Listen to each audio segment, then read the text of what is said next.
똑똑똑 안 하고 바로 할게요.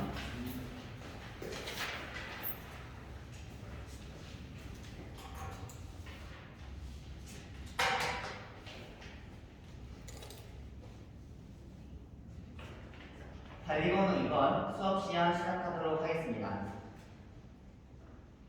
자, 여러분 안녕하세요. 오늘도 탐구와 관찰이 가득한 처음 물리 시간 시작해 보도록 할게요. 선생님이 여러분들이 지난 시간에 업로드해준 활동지랑 평가지를 다 보고 왔는데요. 여러분들이 지난 시간에 학습한 거를 잘 적어서 선생님한테 제출해 줬어요. 많은 대부분의 학생들이 지난 시간에 배운 내용을 잘 이해하고 있더라고요. 그래서 선생님이 오늘 진행할 내용에 대해서 지난 시간에 배운 내용을 간단하게만 다루고 넘어가도록 할게요. 자, 여러분 지난 시간에 업로드한 자신의 활동지를 한번 지금 스마트 기기를 이용해서 켜볼까요?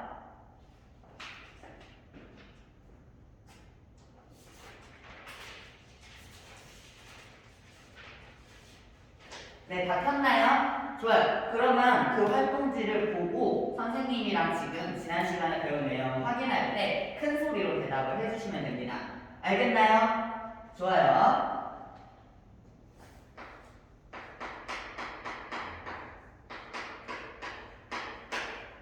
일단 첫 번째로 우리가 과학에서의 일을 어떻게 정의했나요?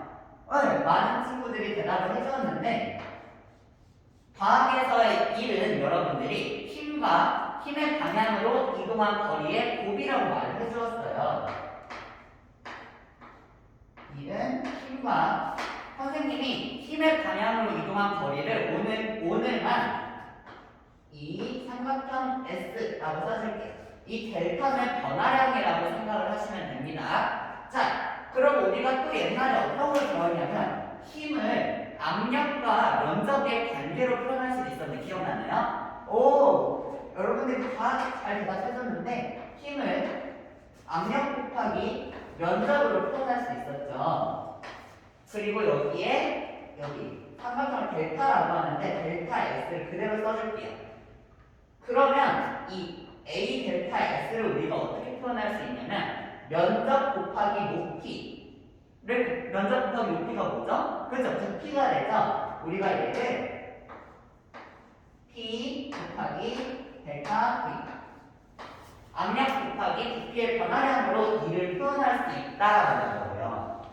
여러분 지난 시간에 배운 거 기억나시나요? 좋아요. 그래서 우리가 어디까지 배웠냐면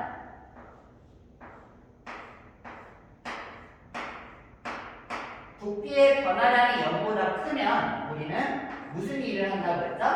그렇죠. 양의 일을 한다고 했죠. 그리고 부피의 변화량이 0보다 작으면 우리는 그렇죠. 운의 일을 한다고 배웠어요. 좋아요. 잘 맞아줬습니다. 그리고 우리 일 말고 어떤 요소를 배웠죠? 그렇죠. 내부 에너지라는 거 배웠죠. 내부 에너지는 어떻게 접근했냐면 첫 번째로 기체 분자의 평균 운동 에너지가 온도에 비례한다고 배웠으며 그 다음으로 이제 기체 분자의 평균 에너지를 내부 에너지와의 비례 관계를 배웠어요. 그래서 기체 분자의 개수와 평균 운동 에너지와 비례하다라고 배운 뒤 기체 분자의 개수와 기체의 절대 온도랑 비례한다는 것을 우리가 배웠어요.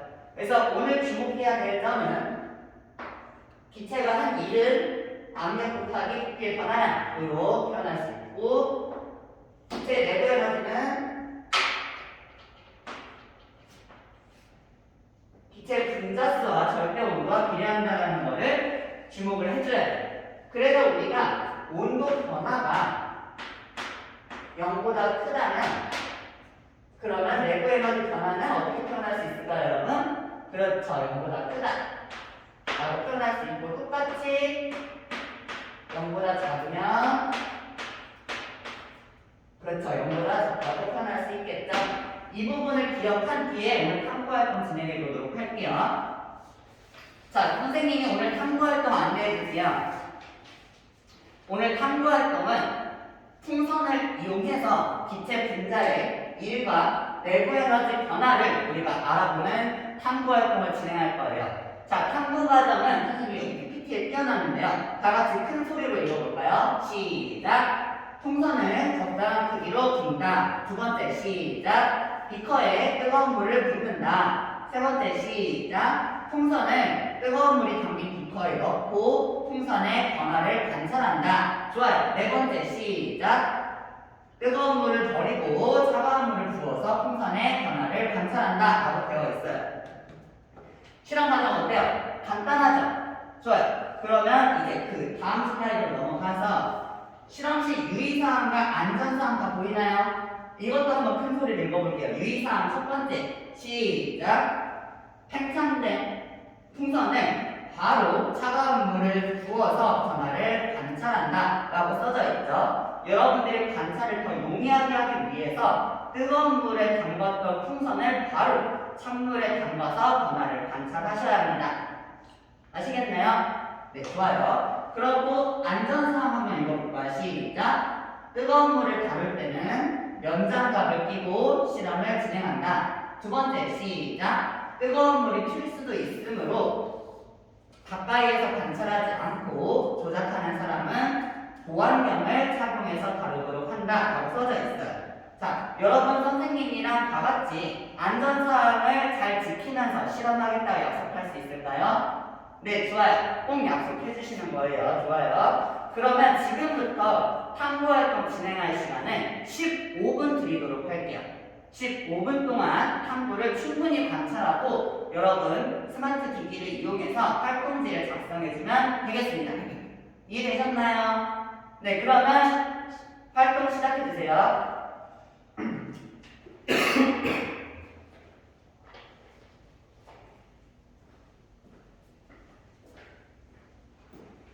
네, 이두 친구들 질문이 있다고 말해주었는데요. 어떤 부분에서 질문이 있을까요? 일은 어떻게 표현할지 알겠는데 내부 에너지가 어떻게 변화하는지 모르겠다라고 말했는데 여러분 혹시 중학교 때 온도가 다른 두 물체를 접촉하면 어떻게 되었죠? 기억나시나요?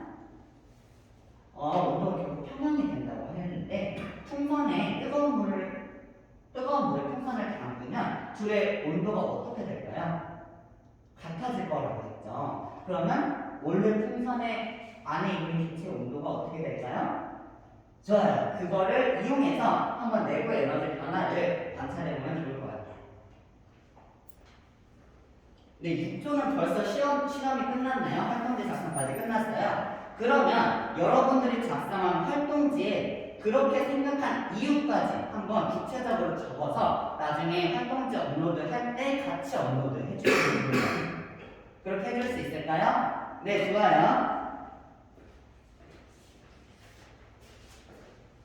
네, 여러분 모두 시험 결과 끝났나요? 그러면 모든원들이랑 시험 결과를 조금 비교해보고 그렇게 작성한 것들을 밴드 게시판에 업로드할 시간 3분 드리도록 할게요. 업로드가 다 된 후는 선생님한테 업로드가 다 되었다고 말하고 앞에 있는 실험 도구를 예쁘게 정리해주면 좋을 것 같아요. 그럼 지금부터 업로드 진행해주세요.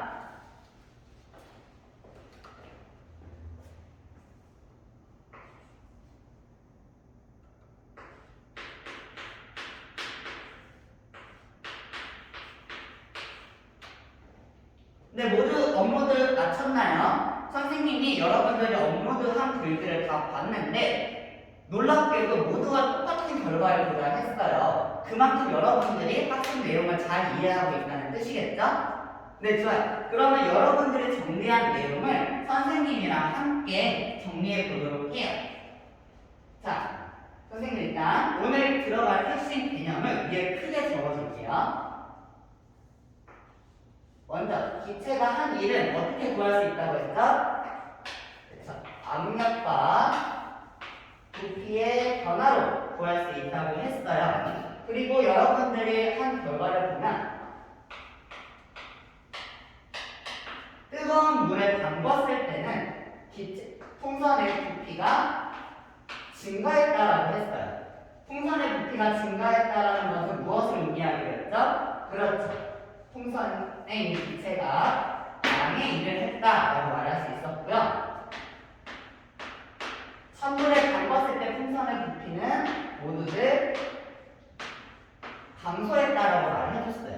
이거는 기체가 음의 일을 해줬다 또는 외부로부터 일을 받았다라고 말할 수 있다고 했죠. 그리고 두 번째, 내부 에너지 변화를 어떻게 관찰했을까요? 내부 에너지를 관찰할 때 선생님이 어려움을 겪는 저에게 어떻게 말을 해줬냐면 중학교 때 배운 열적 평형을 한번 생각해 보라고 말을 해줬어요. 뜨거운 물에 풍선을 담그면 그 풍선 안에 있는 기체가 결국 뜨거운 물과 열적 평형을 이루면서 온도가 높아질 거다라고 말을 해주었는데요. 다른 분들은 이 사실을 잘 알고 결과를 작성해 준 것 같아요. 한번 정리를 해보자면 뜨거운 물에 담갔을 때 기체 내부의 온도가 증가할 것이고 그렇기 때문에 기체 내부의 에너지도 증가할 거다라고 작성을 해주었고요. 찬물에 담갔을 때는 온도가 감소했을 테니까 내부 에너지도 감소했을 거다라고 말을 해줬어요. 여러분 우리 맨날 수업하면서 이렇게 결과를 정리하고 그 다음에 어떤 걸 냈죠? 그렇죠. 이 관계를 표현하는 식을 항상 배워왔어요. 오늘도 이 관계를 표현하는 식을 선생님이 알려주도록 할게요. 자, 이 관계를 표현하는 식을 표현하는 법칙을 우리는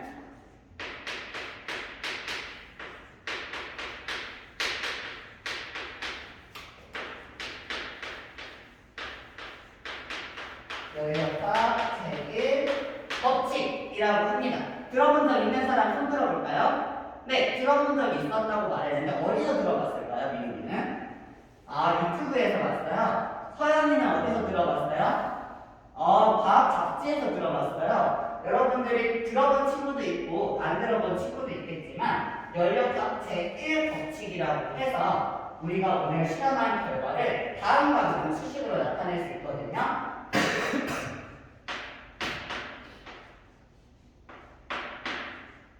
이렇게 오늘 배운 일과 내부 에너지 변화로 열역학 제1법칙으로 표현할 수가 있어요. 네, 지금 강현이가 Q는 뭐예요? 라고 말했는데 Q는 기체가 외부로부터 받은 또는 외부로 방출한 열 에너지를 의미하죠. 열 에너지를 의미한답니다. 그래서 이거를 한 번에 표현하면 기체가 외부로부터 받은 또는 외부로 방출한 열 에너지는 기체가 한 일과 내부 에너지 변화의 합으로 표현할 수 있다라는 건데요. 이거는 우리가 열역학 제1법칙이라고도 부르지만 다른 말로 에너지 보존법칙, 총에너지 보존법칙이라고 부릅니다. 우리가 오늘 풍선이라는 기체에서 열역학 제1법칙을 다루었지만 기체뿐만 아니라 액체 고체에서도 이러한 에너지 보존 법칙이 성립한답니다. 신기한가요, 여러분? 어때요? 처음 들은 법칙인데 다들 이해가 되시나요? 네, 좋아요. 그래서 오늘 배운 내용을 가지고 여러분들이 직접 스마트 기기에 있는 활동지에 열역학 제1법칙이 무엇인지 적고 그리고 각각의 의미 선생님이 두 가지 경우로 나눠놨어요. 이 두 가지 경우로 나눠놨으니까 그 두 가지 각각의 경우에 각각의 의미까지 한번 적어서 정리해보는 시간을 가져보도록 할게요. 지금부터 5분 동안 정리해보세요. 네, 다들 정리 다 끝났나요? 네, 좋아요. 그러면 우리가 일도 양의 일과 음의 일로 나눴고 온도 변화도 양의 온도 변화, 음의 온도 변화로 나눴으니까 열 에너지도 나눌 수가 있겠죠? 이 각각의 의미를 한번 모든가 5분 동안 토론한 뒤에 한번 정리해서 업로드해 주시면 되겠습니다. 이상입니다.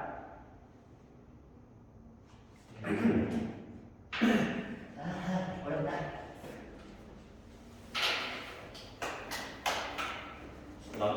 나는 해야지. 항상 너무 어렵다.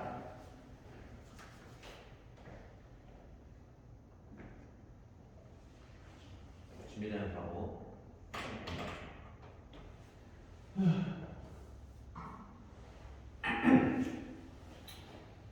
자, 시작할게요.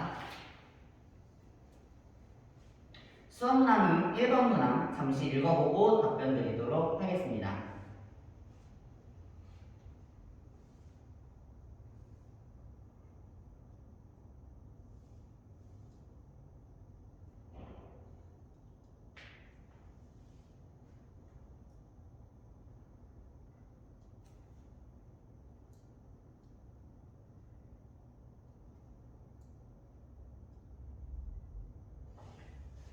질문 1번 답변 드리도록 하겠습니다.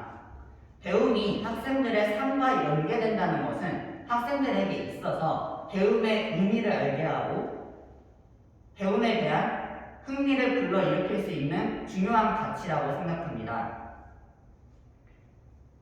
삶과 연계된 배움을 설계하기 위해서 오늘 수업에서 중점을 둔 부분은 수업 시연 내용에 잘 나타나지 않았던 것 같습니다. 수업 시연에서 도입에서 개념 도입까지를 시연하라고 했기 때문에 개념 적용에서 제 전력이 드러날 내용들이 아직 담기지 못하였습니다. 만약 개념 적용까지 수업을 진행한다고 했을 때 저는 개념 적용에서 학생들이 오늘 배운 내용을 실생활의 삶과 연계할 수 있도록 구성할 것입니다. 오늘 배운 연력학 제1법칙은 학생들이 풍선 내에 있는 기체에 열이 가해졌거나 열을 잃을 때 기체가 한 일과 내부 에너지 변화를 배웠는데요. 이는 에너지 보존 법칙이기 때문에 일상생활에서 꼭 보존되지는 않지만 보존되는 것과 비슷한 상황을 많이 관찰할 수 있습니다. 이를 통해서 학생들이 실생활의 예시를 스마트 기기를 통해 직접 찾아보고 오늘 배운 내용을 적용해 봄으로써 학생들이 오늘 배운 내용이 단순히 개념적, 공상적인 내용이 아니라 우리의 삶과 밀접하게 연결되어 있다는 것을 깨닫게 해줄 것입니다. 이렇게 학생들이 자신의 삶과 학습한 내용을 연결해보는 활동을 함으로써 학생들이 흥미를 가지고 배운 내용을 더욱더 스스로 학습할 수 있는 기회를 마련하겠습니다. 이상입니다. 다음으로 질문 2번 잠시 생각하고 답변 드리도록 하겠습니다.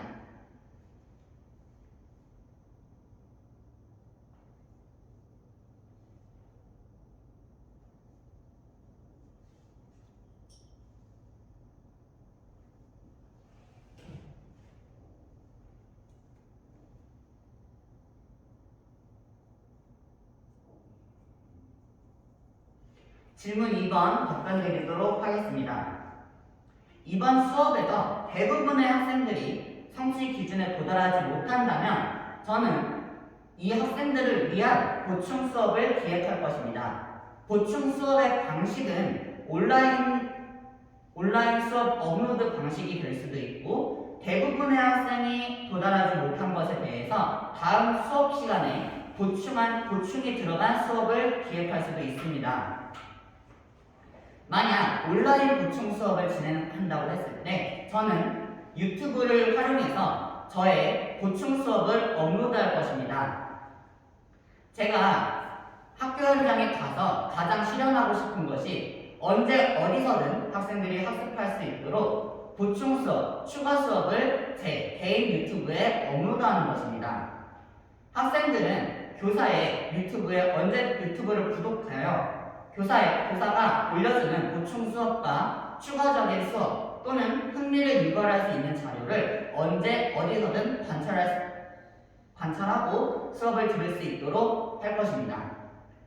본시 수업에서 학생들에게 전하지 못한 더욱 심화된 내용과 또는 더 구체적인 내용 그리고 실생활 삶과 연계된 더 직관적인 예시들을 유튜브에 업로드하여 학생들의 성취 기준 도달을 도울 것입니다. 뿐만 아니라 AI 교육을 활용하여 학생들에게 1대1 온라인 튜터를 매칭시켜 줄 것입니다. AI 교육은 학생들이 학습한 내용에 대한 평가를 진행하고 어떠한 부분이 부족한지를 알고리즘으로 분석하여 학생들에게 맞춤형 자료를 제시합니다. 이를 학생들에게 안내한다면 학업 성취도에 도달하지 못한 이유를 분명하게 파악하여 학업 성취도에 도달할 수 있도록 AI 튜터가 잘 이끌어줄 것입니다. 이를 보완하기 위한 저의 노력을 말씀드리겠습니다. 저의 노력으로는 학생들이 온라인 매체를 통한 학습이 잘 이루어질 수 있도록 적극적으로 안내하고 지도하는 것입니다. 학생들이 유튜브를 활용하여 저의 보충 수업을 들을 수 있도록 안내하고 지도할 것이며 AI 튜터를 활용하는 방법을 수업 시간에 안내해 줄 것입니다.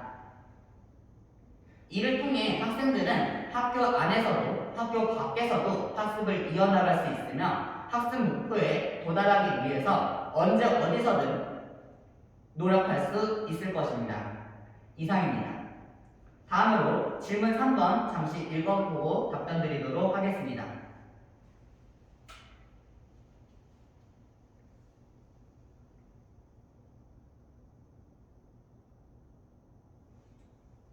질문 3번 답변 드리도록 하겠습니다. 본시 수업에서는 기체가 한 일과 내부 에너지 변화에 대해서 다루었습니다. 이 부분을 풍선의 부피 변화로 안내가 되었는데요. 학생들은 기체 분자의 운동이 활발해지는 것을 직접 관찰하지 못하기 때문에 내부 에너지 변화에 대한 직관적인 이해가 부족할 수 있습니다. 저는 이를 해결하기 위해서 학생들에게 스마트 기기를 활용하여 기체 분자의 운동이 활발해지는 것을 보여줄 것입니다. 시뮬레이션 프로그램을 통해 풍선 안에 기체 분자의 운동이 활발해지고 그 활발해진 기체 분자가 풍선의 외벽을 때려 부피가 증가하는 모습을 직접 관찰할 수 있도록 해줄 것입니다.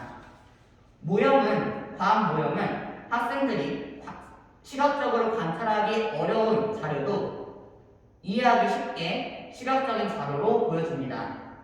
이를 스마트 기기를 이용하여 영상으로 보여준다면 학생들의 더욱 직관적인 이해를 도울 수 있습니다. 이를 통해 학습 목표에 도달하지 못하는 학생들도 직접적인 관찰로 학습 목표에 도달할 수 있을 것이라 기대합니다. 또한 학생들이 실생활과 연계된 개념 적용 활동을 할 때도 에너지 보존 법칙은 열린계에서 이루어지지 않기 때문에 공감하지 않을 수 있습니다. 이를 스마트 기기를 활용하여 구체적인 사례를 제시하고 그 에너지 보존 법칙이 원래는 우리 삶에는 적용되지 않지만 우리가 예전에 배웠던 역학적 에너지 보존 법칙과 같은 경우 다층계에서 성립하며 다음과 같은 개념을 일상생활에 적용할 수 있도록 추가적인 학습을 구상해 보고자 합니다. 이상입니다. 몇 분 남았어? 1분 40초야. 아이고 고생했다.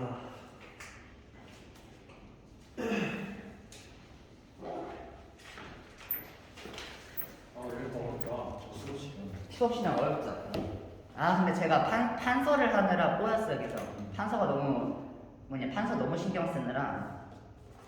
그래서 그런지 판사들이 이쁘네. 판서 괜찮죠? 오늘 약간 판서에 제 혼연을 심혈을 기울였어요.